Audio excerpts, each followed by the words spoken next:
What do the Revs have to say about this particular thing, especially the Facebook church folks? When you put a boy in a man's position, you tend to have disaster.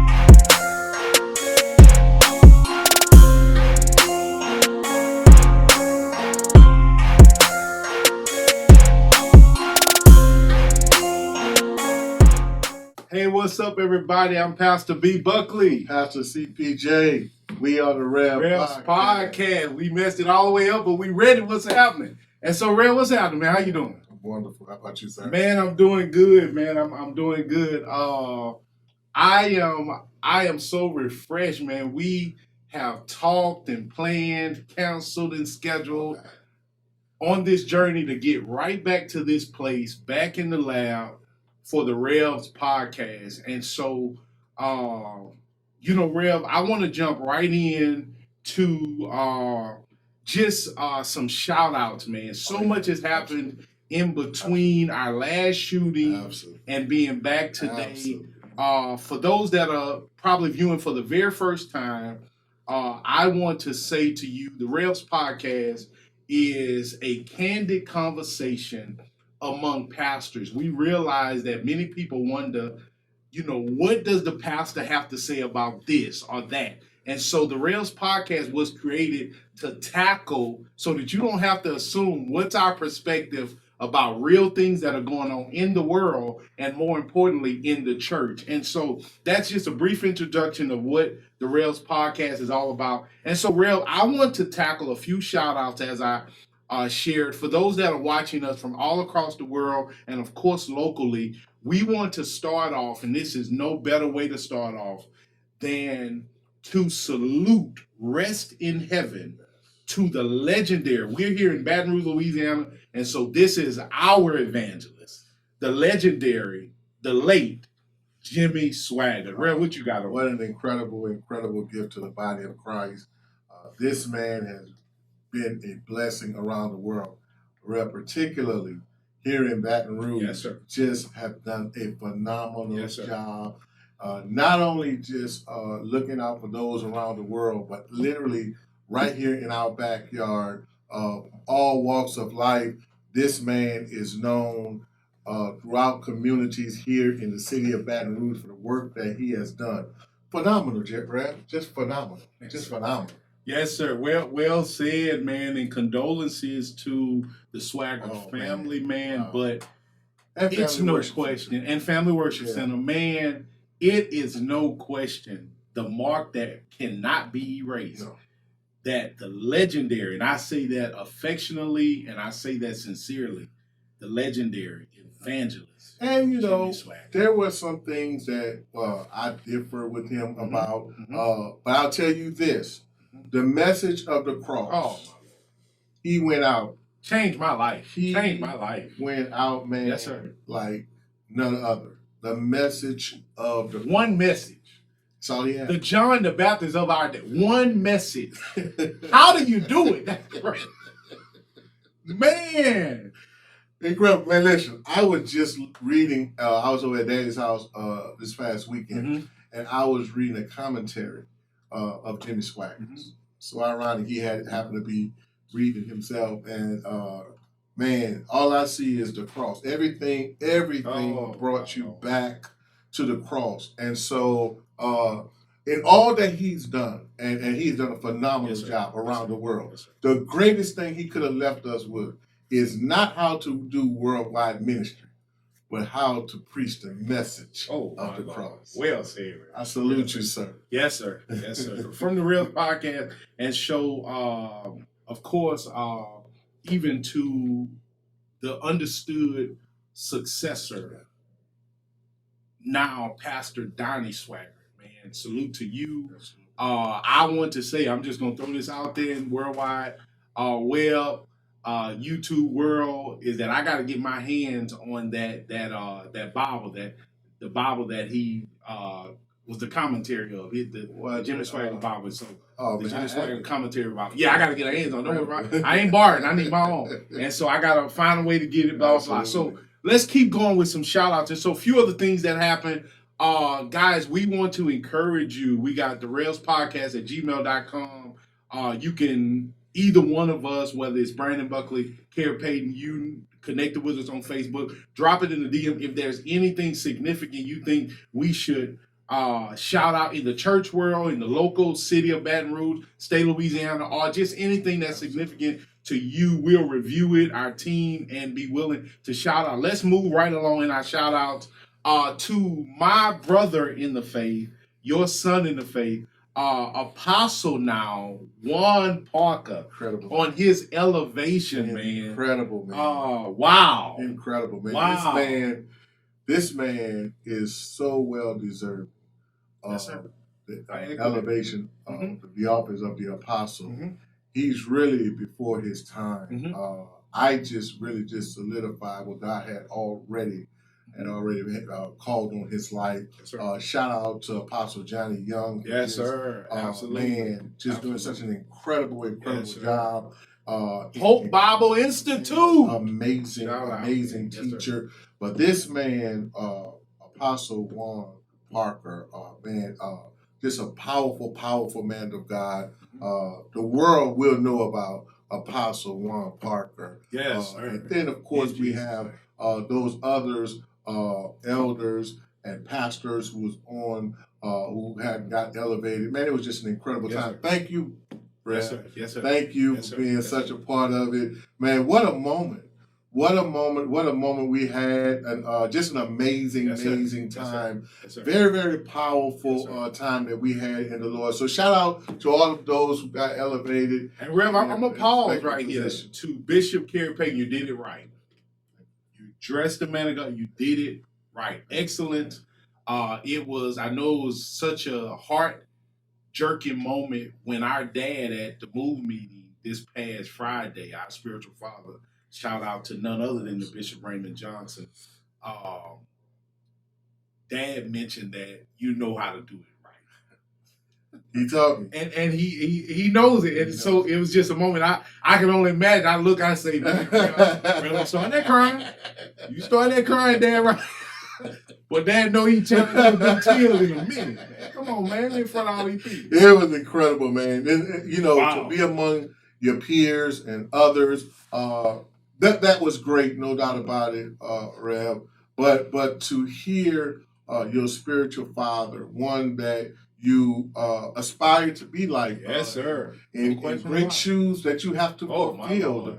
To hear him say that, and of course other things that he said, man, I don't know how I fought back the tears. I don't know if I looked at you and then I got myself together, but it was just an incredible moment. But let me say this also, at that same meeting, Rev, it was just a phenomenal, great move of God at that meeting. Yes, shout out to Gerald, let me make sure I say it right.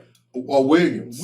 Gerald Williams, yes, sir. Oh, my Lord. And Chosen. Yes, sir. Incredible. Just a gem. Man, just a gem, that's all I'm going to say. Yes, sir. Man. And so to hear him talk so passionate about those who have been under his tutelage, and man, I just want to know how because he says something, and I caught it, and I almost said something about it, but the room was just too thick at the time. Sir. Yes, sir. But he said, there are a lot of spiritual children and everything, but specifically, he says something about you. He says, and Brandon, and I quote, not Pastor Buckley or Pastor Brandon. He said, Brandon is my baby, man. And by the way, he is the youngest. Well, it is what it is. He is the youngest of all of us in ministry, now going on his 11th year pastoring as a senior pastor, by the way, just doing such an incredible job here in our city. Man, how was that moment to hear him say that? Well, man, first of all, that wasn't part of this podcast. But Rev, that, if I can be totally honest, and man, I like to lend my vulnerability.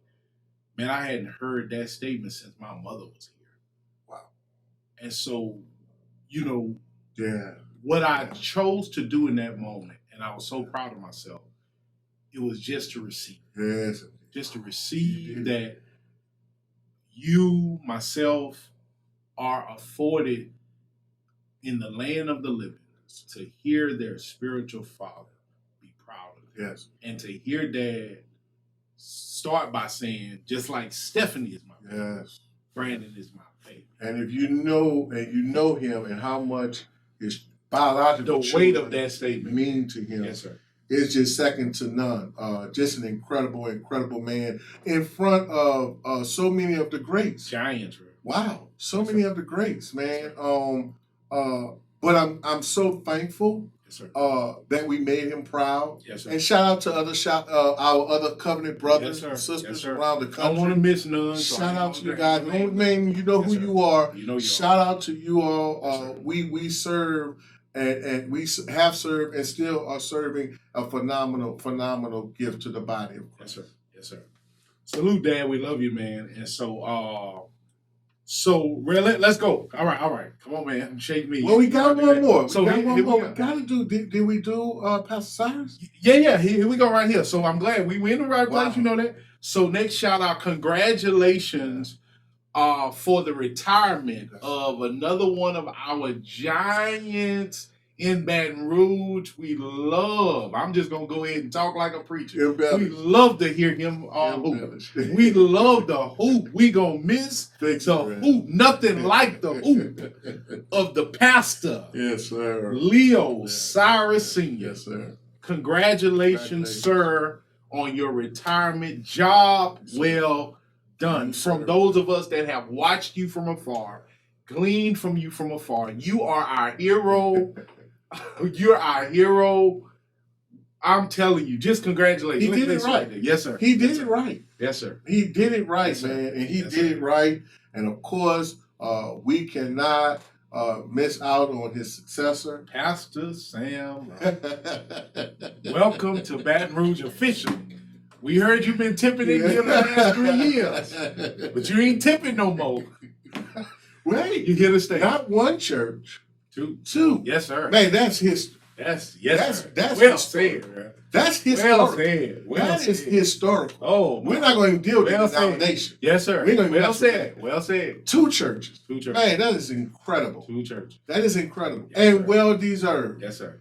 And Pastor Cyrus walked with him throughout that entire process. I literally had an opportunity to watch Pastor Lofton serve this man on the road. It's been an incredible That deserves a documentary. You know, my media brain get to going. Man, that's man. He did it, man. Such a great transition. You know, shout out to Second Baptist and New Hope. Yes, you guys have gotten historic churches here in Baton Rouge. I mean, right. Wow. We salute. So let's keep going. So salute Pastor Leo Cyrus on your retirement. Salute Pastor Sam Lofton as successor, leading two great churches. The best is yet to come. And so you use the word history, and I couldn't wait to get to this one while we're stirring the pot on all these other items. History in Baton Rouge has been made. And we make the commitment on the Revs podcast that we will have them here. Oh, man. Congratulations to Pastor Johnny Holland. Number one, happy birthday to him. He just made another birthday, 78 years young. I'm telling you, look every bit of 58. Congratulations to Pastor Johnny Holland on your retirement. And it was done in such excellence. The passing of the torch to Pastor Joe Hollins, his successor. Well deserved. And of course, we had the privilege. Yes, sir. We had the privilege. To, I guess, part one interviewed them just past Friday. And I tell you, to hear it was one thing, guys, But to see the peace of God, yes, sir, on you kept saying that, Pastor Rev. Johnny's Yes, sir. face, Yes, sir. just knew without a shadow of a doubt, this boy is going to take this ministry to the next level. Yes, sir. Yes, and sir. I have no doubt in my mind, it's going to happen. The affirming of his father, just that moment to see how he looked at us and him as he made his comments about his son and what has happened so far. Well, salute, sir. Salute. Pastor Joe, father, of course you know it already, is well pleased with you. Yes, he and as spiritual brothers, we say salute to you, man. Grace to you as you take your beginning steps in the pastoral office, man. What a beautiful, Bible says, how beautiful are the feet of those that preach the good news. And so salute again to Pastor Johnny Hollins on your retirement. Rev said he seen the peace of God all over you. Man, I kept on telling you. I know we was trying to get the story, yes, sir. But I'm looking at the peace of God in this man. The peace of God. And listen, if you ever founded a church from the ground and just know how it is, like we have, know how it is, to build such a ministry of that status, and now have, God says time to relinquish it. And they said something, Rev. They said something. One word, change my entire trajectory. Time. He kept saying it. He kept saying it, Rev. I knew it was the time. My wife, he said God had spoke to his wife. They just knew it was time. It's timing. Yes, sir. Just timing on this thing, man. And so, salute, sir, yes, to sir. you and your son. Jubilee Ministry, we praise and thank God for that ministry over there in Baton Rouge. Incredible. Rev, what can we say about our other covenant brother, Pastor Richard? My God, right? Just a phenomenal work he have going on here in on Choctaw. Yes, sir. Just phenomenal. Yes, sir. Just the building. Beautiful. Oh, beautiful. My goodness. And anyone who's passed there, it is a sight to see. Yes, it has been really light in Baton Rouge. Yes. Not that it's so much dark, but just light, just the expectation you can feel of this. Of course, it's not a new church plant. It's tenured, well tenured, and established ministry here in the city. But to see this breath of fresh air of their new facilities that is in its final stretch, and it is beautiful, and that's our covenant. That's covenant right there. And so we just say salute as well to Pastor Cross Richard Sr. And New Creation Christian Center. And he always clean, always messing with it. We see him clean himself. We love it. So yes, sir, we love just it. A good man. Yes, it's a good season. Yes, he is. Yes, he is. Just a good season, man. Yes, to have all that he have, you wouldn't know it if you really got to know him. Yes, sir. Just a good season, man. Yes, so, sir. man, we just among the greats, bro. This is a great season. I don't know about in other places, but this is a great season for us to witness so many different facets of ministry here in the city of Baton Rouge. So I don't know about you, but I'm excited. Yes, sir. Yes, sir. I am excited. Yes, sir. And we got a lot of reasons to be, and so it's one of the essence items of the Revs podcast is while, there's so many other outlets that are going to report what they report. We're going to report the good news that's happening in the kingdom, in the church, and even in the city abroad. And so all of this that we're shouting out is just good news. This isn't stuff you just talk about. This is good news, man. This is stuff that's talking about the future of our city, man, that we are responsible for. And it's in good hands. And so we thank God for all this. Well said, It's in good hands. I love it. It's in good hands. I love that, man. I love that. Yes, sir. Well said, sir. It's well in good said. hands. And all of this is proof. Absolutely. It's in good hands. Absolutely. And so let's go right into it, Rev. I couldn't wait to get to this because we're witnessing, and we throw language out there like paradigm shift, passing of the torch, generation next. It's in good hands. And so here's our discussion today as we close this out. I text some men of God if I could, and I'm going to keep all of them anonymous, but if I could turn my phone to the camera, I've texted 100 years of ministry. if you put all that together.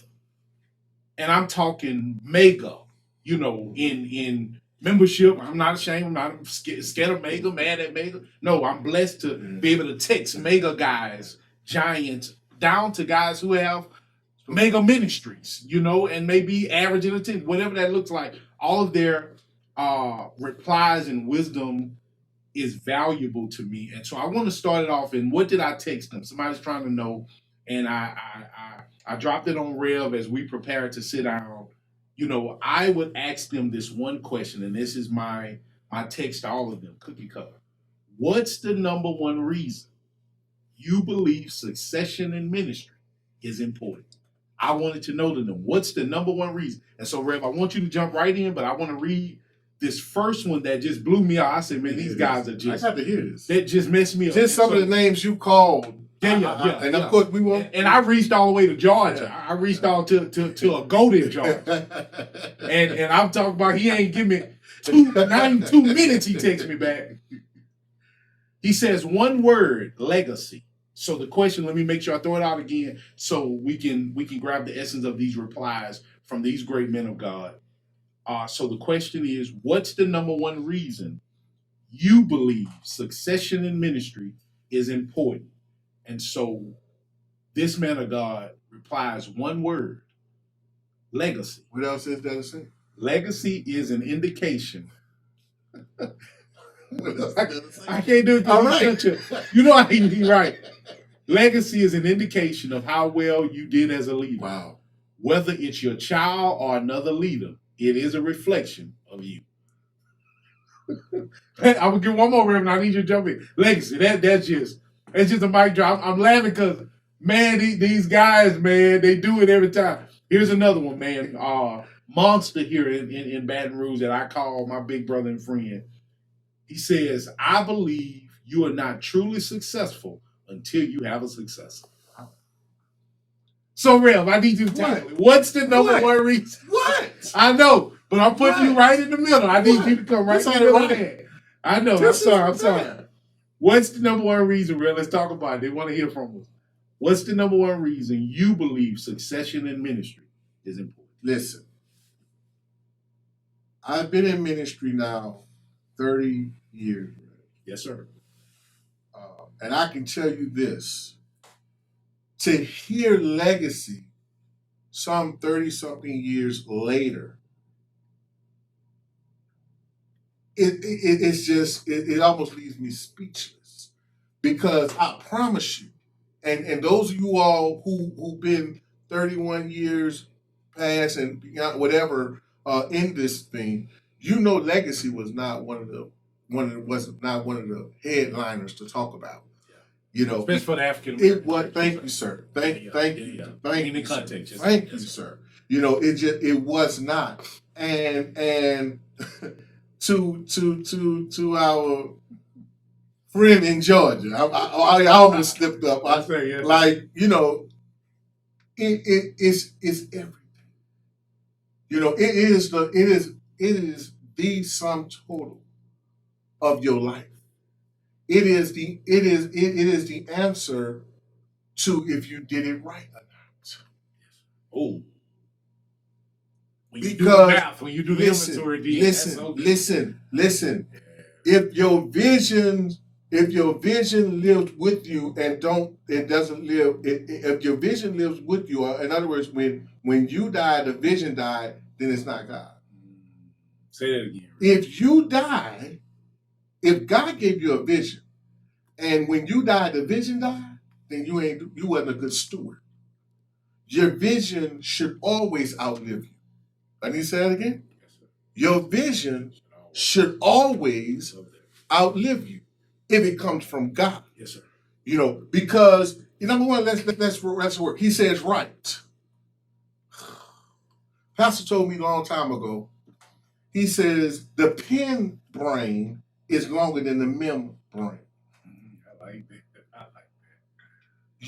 As long as you keep writing, according to the scripture, the vision shall speak. And so the last time I heard, God ain't never stopped talking. So when you talk about true succession Yes, sir. in ministry. And let me help somebody right here, Rev. I'm going to make a statement that's going to bless a lot of pastors, especially those who are in small ministries or storefront. You hear Bishop Payton here. And I'm a living witness to this. And there are thousands upon thousands of other leaders can attest to this. Don't you allow the size of your church to define the size of your ministry. I'm going to say it again. Yes, sir. And I'm going to make it a little bit more plainer. Don't allow the size of that building, yes, sir, to define the size of what God want to do for you, through you, in worldwide ministry. That's legacy. You may not, I tell you what, ain't too many of us out here even studying. That's y'all up north, that's good southern talk right there. Ain't studying trying to build no mega ministry right now. No. So a church, I'm sorry, a building, but the ministry, because of social media and other areas around, we are able to do ministry far beyond the four walls of the church. So when you talk about legacy, when you talk about effective ministry, you're talking about something that's far beyond, what we think just here, just as far as doing church. I'm gonna read this. So you bless us, you us, and we gotta somehow we gonna get some closed captioning of two of them statements you made, because somebody was trying to take notes right there. And so here's another reply. Our question, to keep it ringing, was, what's the number one reason you believe succession in ministry is important? This one, beautiful. Simply because it's what Jesus did. He focused on 3, Peter, James, and John. And then he did the 12 and then the 70. He says, great leaders always multiply themselves, not only on their way, but even when they're out of the way, because it's a lifestyle. Wait. Now, I don't know who that is, but you got to unpack it. You got to unpack it. You got to. I don't know how you can't recognize that right. I don't know how you don't recognize that right. Man. Yes, sir. Wait. Say that again. He says, great leaders always this is the last part of it. Great leaders always multiply themselves, not only when they're on their way, but even when they're out of the way, because it's a lifestyle. I'll make one statement, Reverend. I'm gonna release it. The great legendary preacher, Bishop Alfred Owens, told America's Bishop T.D. Jakes. He says, your presence is more important than your preaching. That's the statement.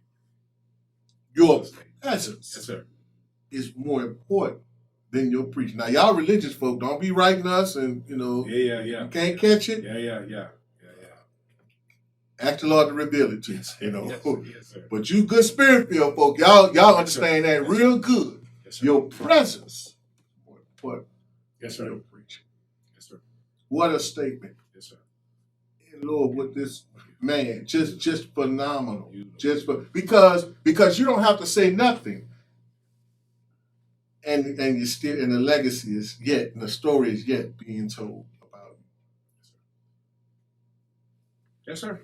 I could read more, but for the sake of time, we're about to close out.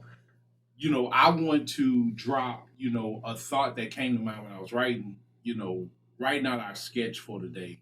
And this question was one that we just stamped in the middle of our podcast sketch. What's the number one reason you believe succession is important?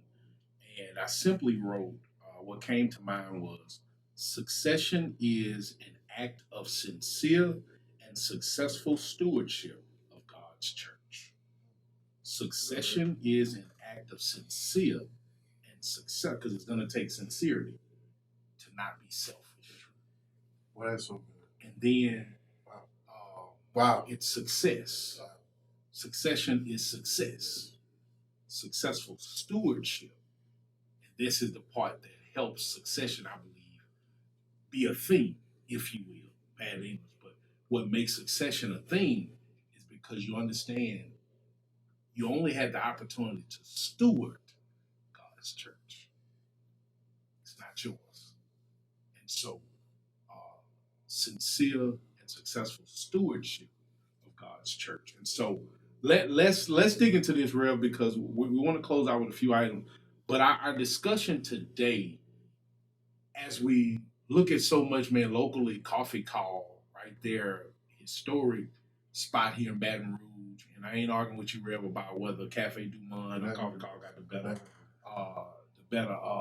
beignets, but he has just passed at 91 years old, the founder.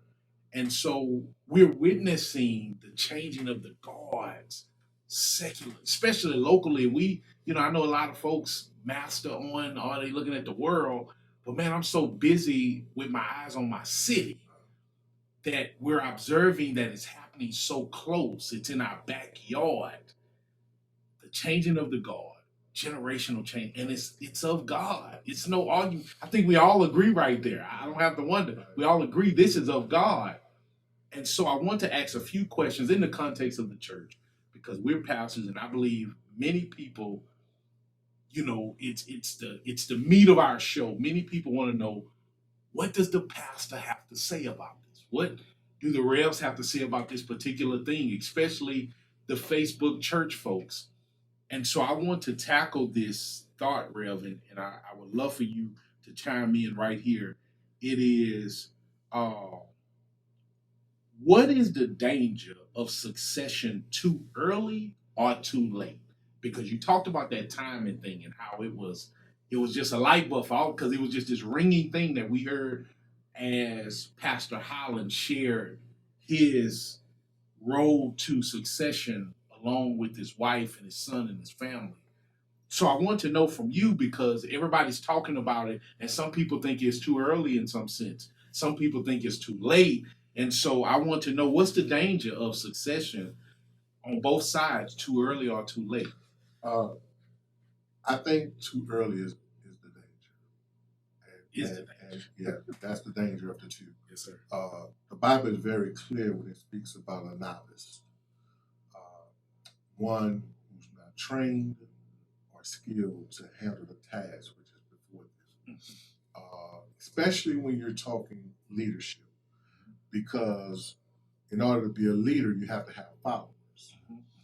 And so when you put a boy in a man's position, you tend to have disaster before you. There's a Joseph. The reason why Joseph, the whole reason why he got in trouble, he was just a teenager when he had this dream. But the dream wasn't for him to tell his brothers and his family. The dream was for him just to allow God to bring it to fruition. But that's when you're young. Yeah. I like that. When you're young, you just got to be in a hurry to go and tell it. Yes. And tell it cost him not only prison, but also, not the pit, but also prison. And of course, we know that all things work together for the good, but that was not. That was a good observation. I promise you, if you would have kept dreaming, the pit and the prison was not a part of him being in position, the position that he was in. I can assure you of that. But sometimes when you're young and you don't know, you can only do what you know, and sometimes it can cost you, not only you, but those who are behind. And so that's interesting. I want to jump to the second, because you rarely, this is so funny to me, rarely does my generation or younger ever admit I wanted something too early. Nobody admits that.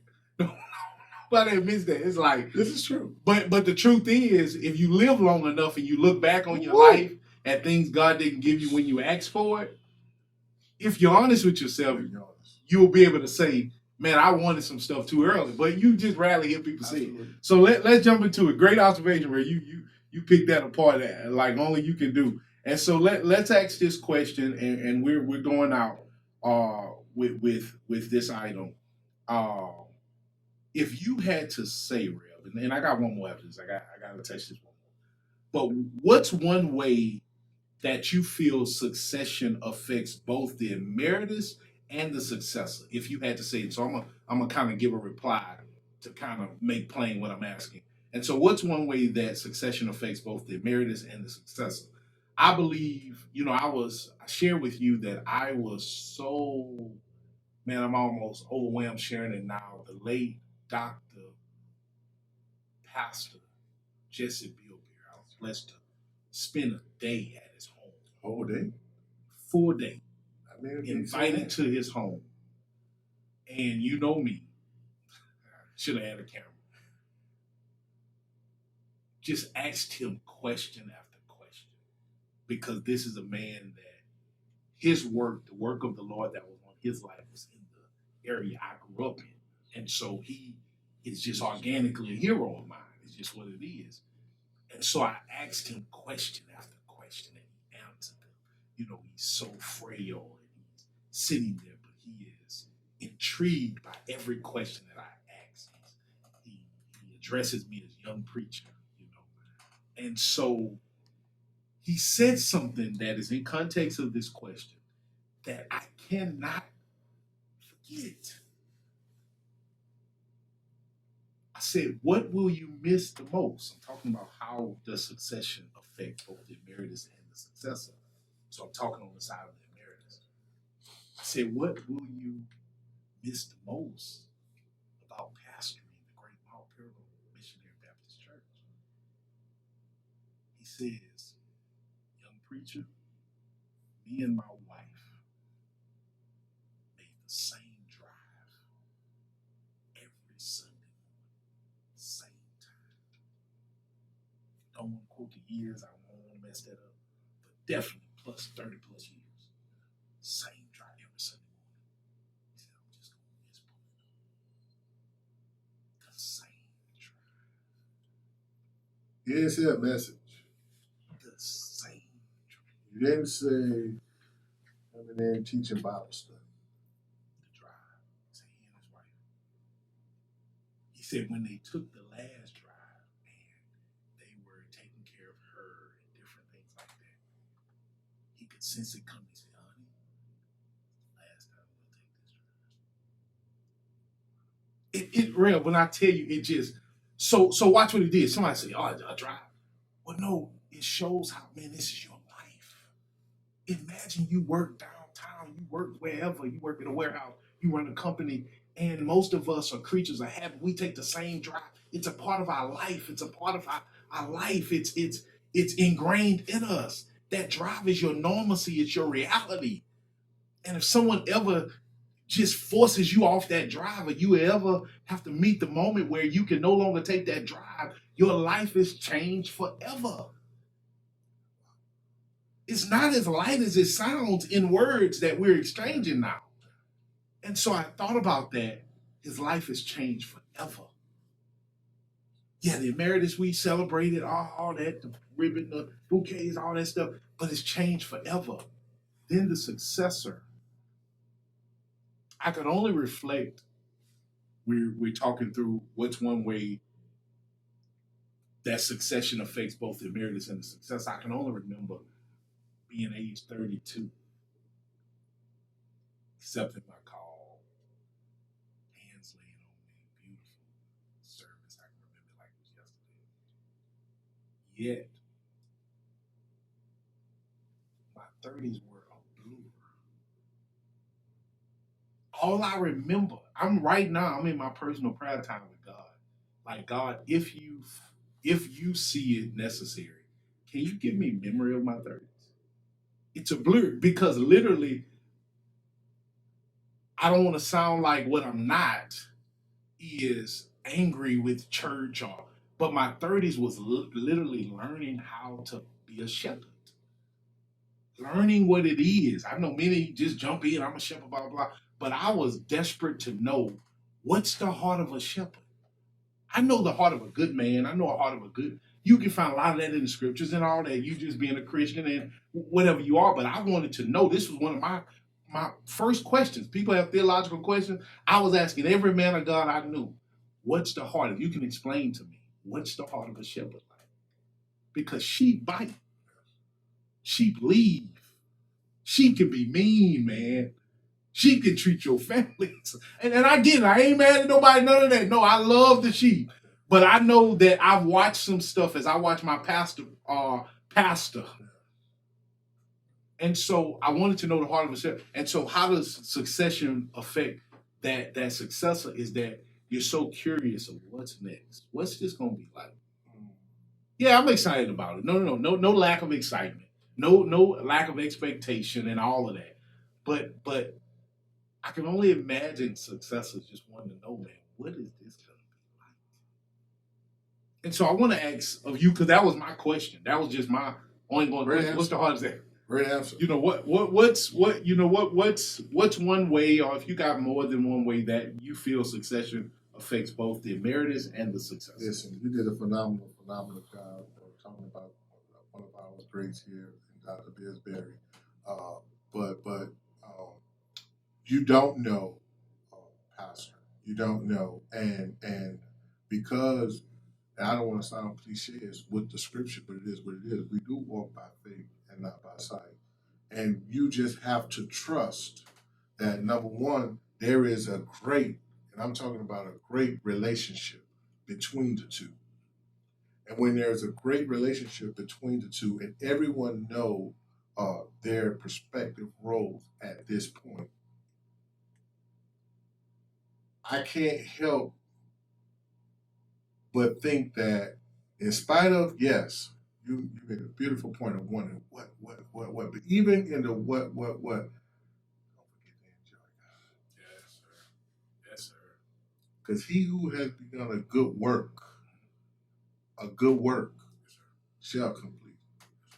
And so, even in all of the wondering and guessing, and listen, you've been pastoring over 10 years. Trust me, because you pretty settled in by year 10. You pretty settled. This is just the way it is. And you're successful at 10. You're really successful at 10. But you just have to know that he who has begun a good work shall complete it. And it's going to be done not only in the pages, but it's going to be done in our lives, and to see this ministry grow. Because that's the part that all of us want, is for this ministry to grow.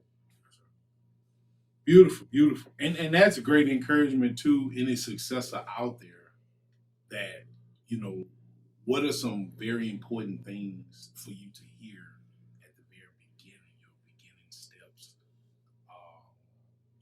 I would definitely say to any successor that please set the record straight. You are God's pastor before you are the people's pastor. The Bible says God gives pastors after his own heart. And so that's the first thing. So what does that mean? What is Pastor Butler saying? Is that you got to know God's got your back. He's got you. No, when, perhaps you're going through a little turbulence. Perhaps whatever that looks like, from church to church, we all have dealt with things. You got to know God's going to hold you up. No, all this stuff out here that triggers weakness. No, let me trigger some strength out of you. Let me trigger some encouragement. Be encouraged. God's got you, man. God's got you. No. You ain't going to burn out. You ain't got to be taking months of sabbaticals everywhere you turn around. No, sometimes you got to stand up and be strong in the Lord and in the power of his might. But I need to tell you, God sent you. And if God sent you, he's going to keep you encouraged. God sent you. Your money going to be right. You got to walk through some doors now. You got to show up so he can bless you now. And all that kind of stuff. But you got to know that God didn't leave you in the hands of people. No, you're still in his hands. And last I heard, if you're in his hands, can't nobody snatch you out in his righteous hand. You understand what I'm saying? And so I just want to encourage you, because this encouragement comes from what I had to chew on my beginning years.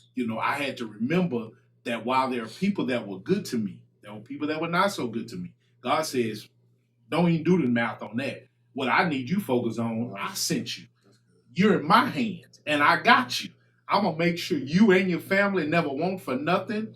I'm going to blow your mind. I'm going to show you can't make a decision better than serving me with all your heart, your mind. You can't make a better decision. And so I want to encourage any successor. Man, don't you let these people in this podcast, all this stuff out here, trigger a bunch of weakness and you looking at yourself like you're a victim. You ain't no victim, man. You have been called by God, and he knew what he was doing when he called you. He called the right one. God bless you. Yes, sir. Just phenomenal. This is phenomenal. Listen, I tell you, time just won't allow us just to share just so much out of this. But I promise you, this is not the end of it.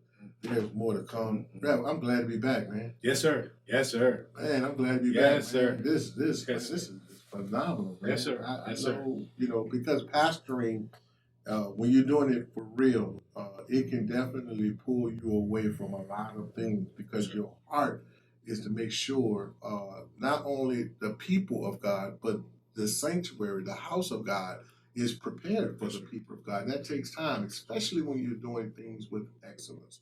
Man, I tell you, I am so excited about the next grace that's upon our life in this podcast. Man, I'm telling y'all, the best, I promise you, is yet to come, man. Yes, sir. And it's effortless. Yes, sir. It's Yes, sir. effortless what we're doing. And thanks so many of you who partner with us. Yes, and still want to let you know, hey, listen, you call in or you subscribe. We definitely need to subscribe to this channel. We got t-shirts. Yes, sir. We got merch. Yes, sir. Yes, sir. Still have it. Merch. Yes, sir. And there's one I thought with you just had your shirt on today, right? I thought, man. Yeah. And so that's what this episode is called. As we close out this episode, let's set the record straight. We're closing out. Let's set the record straight. Everybody else wondering, what happened? What happened? Did they just do it? Did they fall out? No. We got 2 words. We're back. You're back. We're back. This is the Revs podcast. I'm Pastor B. Butler. I'm Pastor Kerry Payne Jr.